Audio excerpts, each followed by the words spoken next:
pô, dá um presente massa, né? Falei, filha, o que você quer aí de 18 anos? 18 anos, filho. Qualquer coisa. Dela, pai, eu quero uma viagem. Falei, vixe, vai Nova York com as amigas, Las Vegas, qual vai ser? Ela, não, pai, eu queria uma viagem, só eu e você.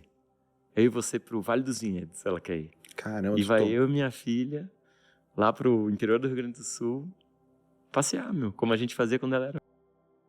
Pô, tô muito emotivo hoje, cara. Cacete, velho. Porra, eu queria ouvir isso do meu filho com lindo, 18, entendeu, claro, cara? Irmão. Vai ouvir, irmão. Vai ouvir, cara. Eu tava em Congonhas uma vez, um pai veio todo afoito, me abraçou assim, falou, ô, Pianjas, deixa eu te mostrar aqui uma mensagem que eu tô trocando com a minha filha. Ela tem 25 anos, tá abrindo o consultório dela. E ela tá me perguntando aqui, ô, papai, qual nome você acha mais legal, esse ou esse? Ela chamando ele de papai, velho. Quando eu vi aquilo ali, eu falei, caraca, é isso que eu quero, velho. É isso que eu quero. Minha filha com 25 anos, sabendo que tem... Tô aqui, filha. Eu tô aqui. Você me tem. Você vai dar show no mundo porque você tem pra onde voltar. Exato. Você tem a segurança. Exato. Qualquer coisa que acontecer, você tem segurança. Então, de novo, a gente cai na ilusão de eu tenho que ser cruel com meu filho, porque o mundo é cruel. Pelo contrário, irmão. Você tem que ser amável com seu filho. Você tem que ser amoroso, trazer segurança pra ele, porque daí ele vira pro mundo e diz, mundão, você não sabe o que eu vou fazer agora. Fiz uma vez uma consultoria, uma empresa. Aí eles estavam reclamando que estavam perdendo muito força de trabalho feminina. As mulheres saíam em licença maternidade e não queriam mais voltar. Uhum. E aí a primeira coisa que eu disse assim, vocês têm espaço para amamentação? Criança bem-vinda no escritório?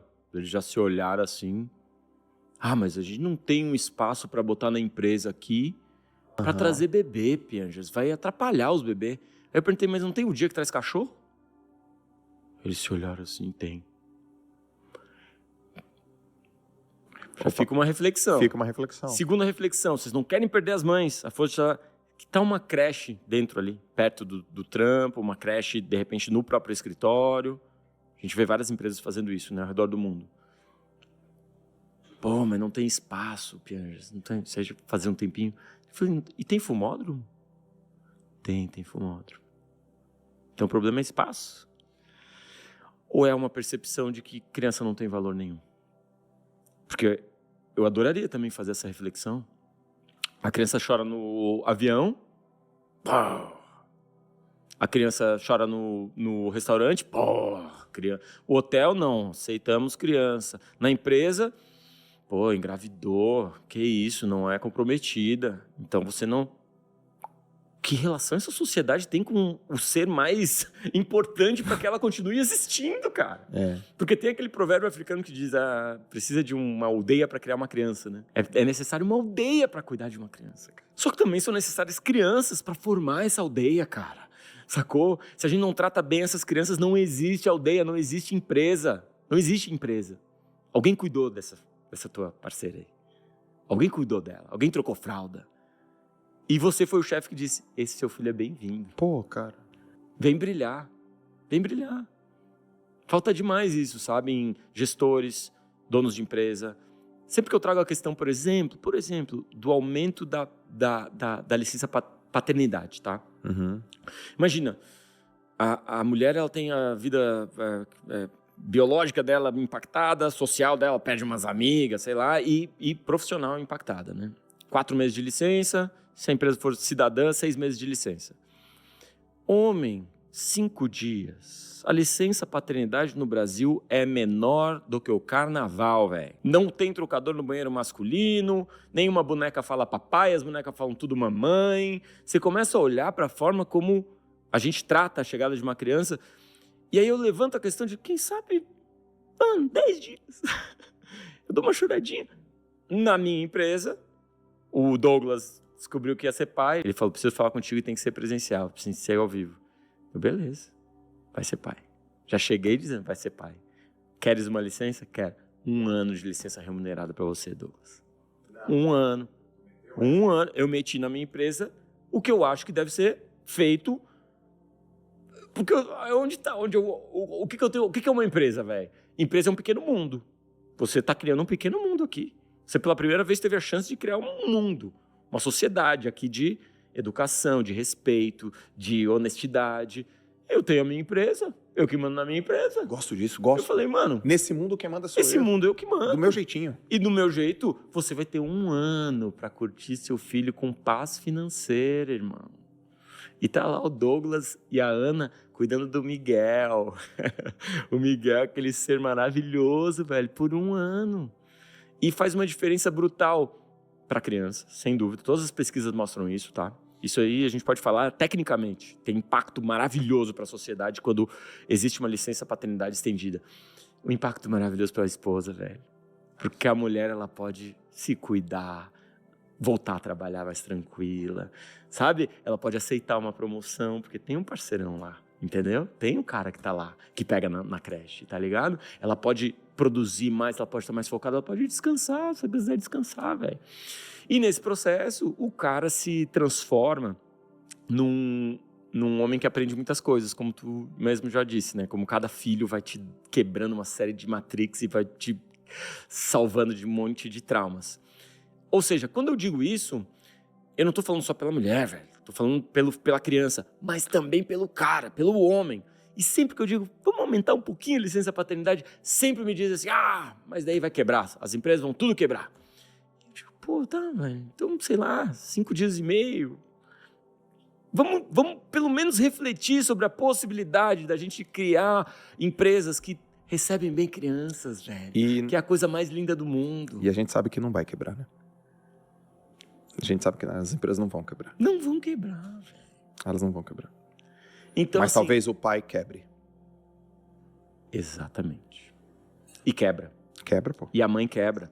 A mãe sem parceria quebra. E o pai sem segurança quebra também. E aí você não entende. Pô, teve filho, caiu performance, você vê como é a criança. Mano, também olhar para a integralidade do funcionário, do colaborador, cara. E dizer assim, cara, você é tudo isso, cara.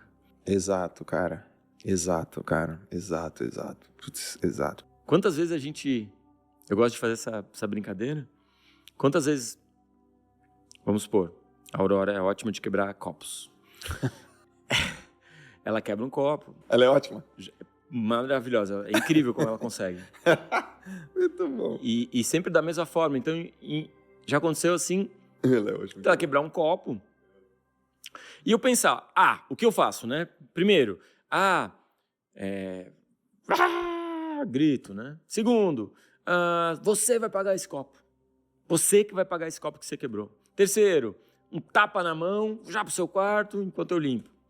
Quarto, vamos pegar a vassoura e a pazinha, vamos limpar junto. Beleza, algumas opções. Aí chega um amigo seu na sua casa. E o seu amigo abre e derruba e quebra o copo. Aquele pai que deu um tapa na mão do filho, mandou pro quarto, que diz, você vai pagar. Experimenta fazer com o seu brother isso. Experimenta virar pro seu brother e dizer assim, você vai pagar o meu copo que você quebrou aqui em casa. Mano, acabou a sua amizade. O cara vai dizer, mano, como você é mesquinho. Sim. Como você é agressivo, como você é violento, cara. Então, esses processos são processos que, nessa viagem equivocada da criação de filhos, a gente diz, não, mas você tem que disciplinar o seu filho. Mano, a única forma de disciplinar o seu filho é tornando o seu filho um discípulo. E a melhor notícia é que o seu filho já quer. O seu filho já te olha e diz, eu vou fazer tudo que o papai fizer. Papai toca guitarra, finge que tá tocando, não finge? Finge. E tá no computador e finge que tá trabalhando também. Tudo que o papai fizer. Ele é seu discípulo, ele vai seguir os seus passos. Essa é a melhor notícia. Você só precisa se comportar, irmão. É você que tem que fazer as coisas certas, porque o seu filho vai imitar os seus passos. Porque quando você obriga o seu filho a fazer aquilo que você acha que é disciplina, você está tirando dele a oportunidade de ser discípulo e transformando ele num escravo. Uou. Você está dizendo, você vai ser assim. E o que muitas crianças fazem? Elas tentam fazer o certo, se sentem sempre fazendo o errado por pais autoritários e, lamentavelmente, passam essa violência adiante, irmão. Passam essa violência para os seus filhos. Um vô estava me contando a história. Ele estava vendo a dinâmica do próprio filho com o neto. Uhum. E o filho xingando o neto e dizendo, vai pro teu quarto, castigo. E o vô chegou no filho e falou, meu filho, por que você tá falando assim com o meu neto? E o filho, ainda com raiva, falou, eu tô fazendo com ele o que você fazia comigo. E o vô olhou calmamente pro filho e disse, meu filho, não seja o idiota que eu fui. Você pode educar através do amor. Tem uma pesquisa maravilhosa, saiu no novo livro do Gabor Maté. Gabor Maté é um psicanalista húngaro-canadense que escreveu um livro agora chamado O Mito do Normal, sobre saúde, né, a saúde das pessoas e o impacto do trauma. Ele cita uma pesquisa que entrevistou, que acompanhou nos anos 80 mais de 1.000 mães, tá? Focado em mães, não pais, mas mães. Tá bom. E essas mães, elas eram normais, padrão, mas tinham algumas mães que eram além no afeto, na segurança, no carinho, Tá. na conversa, na explicação. E aí eles agora voltaram, 35 anos depois, para ver os filhos, como é que os filhos estão. E os filhos que estão mais bem-sucedidos, bem resolvidos, que são as pessoas que realmente estão bem na vida, foram aqueles que foram mais amados, cara. E a conclusão da pesquisa, é uma pesquisa científica, mas tem uma frase na pesquisa que os pesquisadores chegam nessa conclusão. É impossível amar uma criança demais. É impossível. Nunca é demais. Colo, carinho, afeto, é maravilhoso. Isso é muito bom. Ah, Piers, mas aí você está falando de mimar a criança. Mimar a criança é fazer o que ela consegue fazer sozinha. Isso é mimar a criança. Ah, que legal essa definição. Se ela consegue subir aqui sozinha, deixa ela subir sozinha, velho. Se ela consegue se vestir sozinha, deixa ela subir sozinha. Se você acha que ela já consegue lavar louça, põe ela pra lavar louça, velho. Mimar a criança é tirar dela a autonomia para a realização. Então, quando você diz assim, deixa que a mamãe te veste, deixa que a mamãe te leva, deixa que a mamãe deixa que o papai cuida de você, deixa que o papai te alimenta, deixa que o papai te dá na boca, deixa que o papai prepara para você, e ela já consegue fazer, isso é mimar. Boa. Isso é mimar.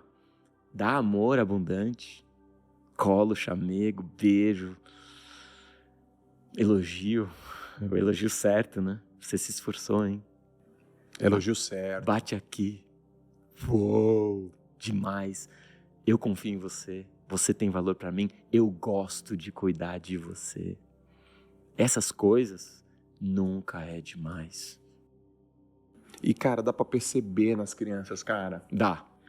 Tipo, tem uma coisa que eu falo pro João que é assim, filho, sabe qual é a coisa mais legal que o papai gosta de fazer na vida? Dele o quê? Ser seu pai. Ele faz assim, ó. Maravilhoso. Tipo, eu já falei isso algumas belas dezenas de vezes pra ele. A coisa que o papai mais gosta de fazer é ser seu pai. Que lindo, irmão. E aí ele... É lindo, sabe por quê? Porque a galera tá muito na correria, sabe? E nessa gincana, que é pagar boleto, e pegar na escola, e leva pra natação, e aí chega em casa, e aí não tem muito tempo, e cada um come no seu celular, e aí vamos dormir, banho, tarefa de casa e tal. As crianças, elas acham genuinamente, velho, que elas são um peso, velho. Uhum. Que elas são mais uma parada pra mãe, que tá exausta, e que grita, ou pro pai que... Pô, já falei pra tomar banho 1000 vezes. Elas genuinamente, cara, eu me emociono porque eu sei disso, eu vejo isso, eu ouço isso, cara. Eu ouço de outras famílias, crianças com 6 anos dizendo, eu sou inútil, não presto pra nada, irmão. Uma criança, 6 anos, você só tem que brincar, filhote. Você só tem que voar, brinca. Você alguns pais dizendo pros filhos assim, vira gente. Criança já é gente, galera. Ou você é muito grandinha. Pô, tu tem 7 anos, como que você é muito grandinha? Tá entendendo, velho? Então essas frases, essa agressividade, principalmente essa falta de atenção no processo de olhar no olho, passa para as crianças a impressão de que elas são um estorvo na real, velho. Elas são um estorvo, elas estão atrapalhando a vida do pai e da mãe, estão sempre cansados e reclamando. Quando você disse pro seu filho... A coisa que eu mais gosto de ser seu pai, ele diz... Eu tenho valor, velho. Eu faço parte disso aqui. Eu faço bem pro meu pai. É lindo demais, mano. É lindo demais. Que massa que você... Assim, você lê muito, né? Você vive intensamente cada coisa, então... Eu quis muito ser pai também, né? Eu acho que Eu acho muito valioso, cara. Muito valioso quando uma pessoa tem essa capacidade de ver que a vida não é essa gincana frenética. Eu preciso ir lá no pediatra. Eu preciso dar banho aqui pra ver como é que é. Só aqui que eu vou aprender. Uma vez no evento, assim, fotógrafo, um cara fortão, todo tatuado, Ben-Hur, nome do cara. Nunca mais esqueci. Pô, Pianges, meu pai me ensinou que eu sempre vou seguir o caminho mais espinhoso, mais difícil. Se tiver uma bifurcação, um bem facinho e um bem complicado, eu vou no complicado. É lá que eu vou aprender mais, é lá que eu vou evoluir. Tava com uma namorada, separou, começou outro relacionamento, a namorada anterior engravidou, ele, pá, me desculpa, aconteceu isso na minha vida, vou voltar com a anterior, vou ser pai. Os filhos vêm atípicos, vêm com problemas de saúde, passam meses na UTI. Força. A quantidade que um cara desse aprende, a quantidade de informação, de sabedoria que um cara que escolhe esses caminhos, da virtude, da honra, da moderação, da sabedoria, da justiça, do respeito, do seu papel, a quantidade de aprendizado, velho, é o que faz a vida valer a pena. Porque se a gente sempre escolher o caminho mais fácil, a vida é esse passeio monótono, em que fiz tudo básico, fugi das minhas responsabilidades e fugi das partes mais bonitas e profundas da vida. Uma vida não analisada não vale a pena ser vivida, né? E aquele cara que, Jung, né, para citar o cara que está aqui atrás, aquele cara que vive a vida toda num comportamento meio repetitivo, sempre fugindo dessas coisas que são lindas, maravilhosas, que pode parecer para alguém aqui que a gente é uns babão, trouxa. O cara está fugindo disso. Porque, teoricamente, é mais difícil o caminho que ele está seguindo, mas é o caminho mais fácil, é o caminho mais seguro. O caminho mais difícil é esse, de olhar para dentro, de se melhorar, tentar ser um pai bom, olhar para o seu filho e dizer, não sei o que tem aí dentro, mas a gente vai descobrir junto. E aí, para citar o Jung, ele dizia, enquanto você não torna o inconsciente consciente, você é guiado por aquilo e chama isso de destino. Uhum. Essa frase é muito porrada. Eu acho um tapa na nossa cara. A forma que a gente tem de fazer esse caminho de autoconhecimento é uma forma de viver a vida na sua plenitude, cara. Uhum. Só tem uma forma de viver essa vida riquíssima que nos foi dada, que é analisando como é que eu posso ser melhor, como é que eu posso degustar esse passeio de 80 anos por aqui, gastando meu ouro, meu tempo com as pessoas mais valiosas que eu encontrar. Você provoca vários sentimentos quando você fala. Mas só em quem está grávido. O que eu quero dizer com isso? Uma vez perguntaram para Sócrates. Sócrates, você é bom de plá. Você é bom no seu plá, velho. Você desenrola bem pra caramba. Viraram para Sócrates. Se eu trouxer todos os caras de Atenas, o pior, os caras mais malvados, os ruins mesmo, de alma, aqui na sua palestra, Sócrates manda o plá e os ruinzão viram bom. Daí Sócrates olha e diz assim, mano, olha só, minha mãe é parteira. Minha mãe é parteira, tira crianças. E ela é boa, velho. Ela domina a parada. Ela é a melhor da Grécia. Domina. Só que ela nunca conseguiu tirar uma criança de uma mulher que não tivesse grávida. Para despertar qualquer coisa aí dentro, Joelzão, você precisa estar grávido. Porque tem um monte de gente que ouve esse mesmo plá e diz, olha o Joel aí, olha o Pianges aí, nada a ver. E eu não tenho problema com esse cara. Eu só acho que um dia ele vai engravidar. E às vezes, assim, esse cara, ele se abre pro plá, ele se abre num divórcio. Lamentavelmente, velho. Ele só consegue perceber na dor, numa demissão, quando quebra a empresa, num divórcio, num luto, numa doença grave.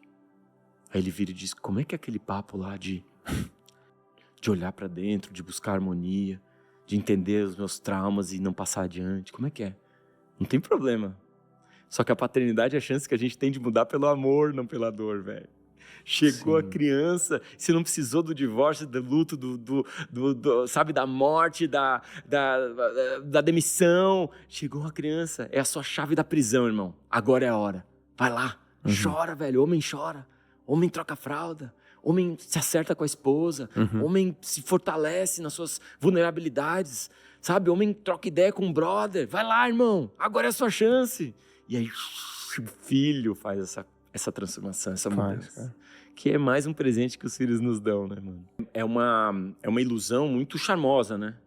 Então, essa criança, ela chega muito boazinha, cheia de conexão, cheia de ímpeto, cheia de realização, cheia de confiança. E, cara, se ela é criada numa família de afeto, de amor, né? E é isso, né? Basicamente, a gente está buscando famílias harmônicas. Sim. Que a criança sinta que o lar dela é um ninho. Que o pai dela, ela pode confiar. Que a mãe dela é um colo. Sabe que quando tiver alguma coisa, aconteceu errado, ela não vai esconder dos pais. Pelo contrário, os pais são as pessoas que ela vai contar. Qualquer coisa que aconteceu. Então, essa família que confia um no outro, que constrói uma relação harmônica, que tem, assim, esse ambiente encharcado de amor mesmo, de afeto, prepara essa criança para essa força. É muito maluco isso, porque, de novo, mais uma mentira que nos contam. Que a criança, ela tem que apanhar e que a gente tem que ser cruel com a criança porque o mundo vai ser cruel com ela, né? A gente cai nessa história de que, não, eu vou ser bem agressivo com meu filho porque o chefe dele vai ser agressivo, né? E aí a gente cria uma geração toda insegura, uma geração que nega a sua autenticidade em troca do vínculo com a gente. Isso é uma coisa muito séria. Como que eu gosto de explicar? É como se quando chega um filho, a gente esperasse... Toda a minha família é médico, eu quero um médico, né?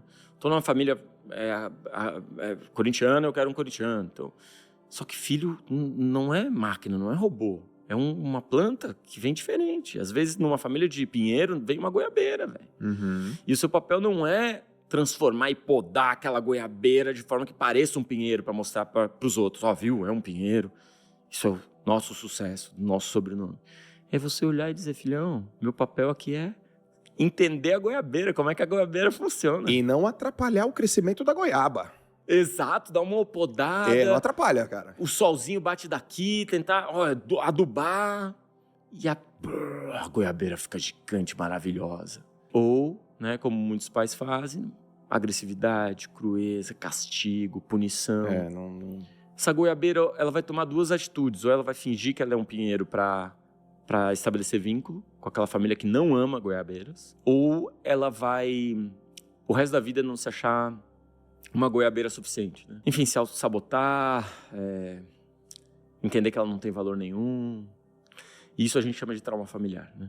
E o trauma familiar é como se fosse um incêndio que vai passando de pai para filho, e para neto, e para bisneto. É como um incêndio que vai pegando fogo numa floresta, cara, e vai botando fogo na floresta, assim, e destruindo, então, as relações todas bagunçadas, e é sempre assim, e todo mundo passando adiante, até que um homem, irmão, decide se virar para essas chamas e dizer, não mais. Eu vou apagar esse incêndio. E esse é um processo muito trabalhoso e muito doído e muito sofrido. Esse cara tem que ter muita coragem, irmão, para parar, olhar para os traumas familiares, apagar esse incêndio e dizer, a partir de agora é gramado. A partir de agora é coisa boa para nossa família, para o nosso sobrenome. E esse incêndio, quando se apaga, ele traz paz para o seu pai, para o seu avô, para o seu bisavô. Porque todos eles queriam que alguém apagasse, cara. E você foi nesse processo, essa pessoa que teve essa coragem. Então, assim, quando chega essa criança cheia de possibilidades, né? Se ela é bem amada, se ela é bem cuidada, se ela é bem valorizada, se o pai conhece seu filho, celebra a chegada desse filho, né? Que bom que você veio assim, filhão. Eu vou te conhecer, eu vou celebrar essa forma que você é. Esse é um ser que cresce com toda a potência, cara. Toda a potência que a vida deu para ele, que Deus colocou nele. Ele pode ser o que ele quiser.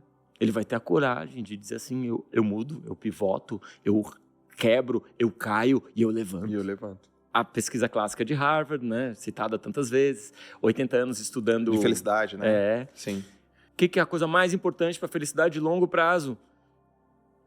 Quantidade e qualidade das relações afetivas. Então não era ser rico? Mano, alguns eram ricos, outros eram pobres. Quantidade e qualidade de relações afetivas era garantia de bem-estar, de felicidade. Então é aquilo. Tempo é o nosso ouro, tudo é temporário e você nunca se arrepende do tempo que você passa com as pessoas que você ama.